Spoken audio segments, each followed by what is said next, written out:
Setelah sempat libur selama 2 pekan, proses belajar mengajar di Kabupaten Aceh Besar kembali aktif. Sejak pagi, sejumlah sekolah tampak ramai dihadiri siswa dan juga dewan guru.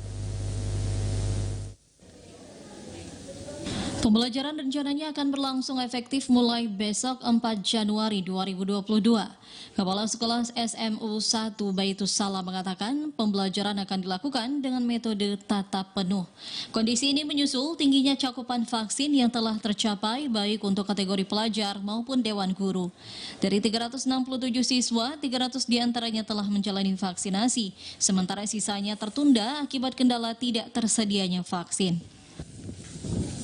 Mulai tanggal 3 ini langsung tatap muka sampai seterusnya. Memang sudah ada instruksi.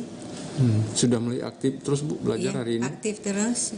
Ini hari bagi raport, besok langsung kita udah PBM. Alhamdulillah kebetulan anak-anak kita rata-rata sudah di atas 90% ya. Hanya ada beberapa kelas saja yang masih di bawah 90%. Anak kita sudah 95 ke atas. Bahkan ada yang udah 100%, makanya saya berani tatap muka. Karena kalau daring bukan kita bilang apa, anak kita agak lemah menjalankan yang daring. Khairiri menambahkan, meski telah mencapai 90%, pihaknya terus berupaya agar cakupan vaksin dapat mencapai 100%. Kondisi ini diharapkan mampu menciptakan kekebalan kelompok sehingga sekolah tidak menjadi klaster penyebaran COVID-19. Dari Aceh Besar, Arman, TVRI melaporkan.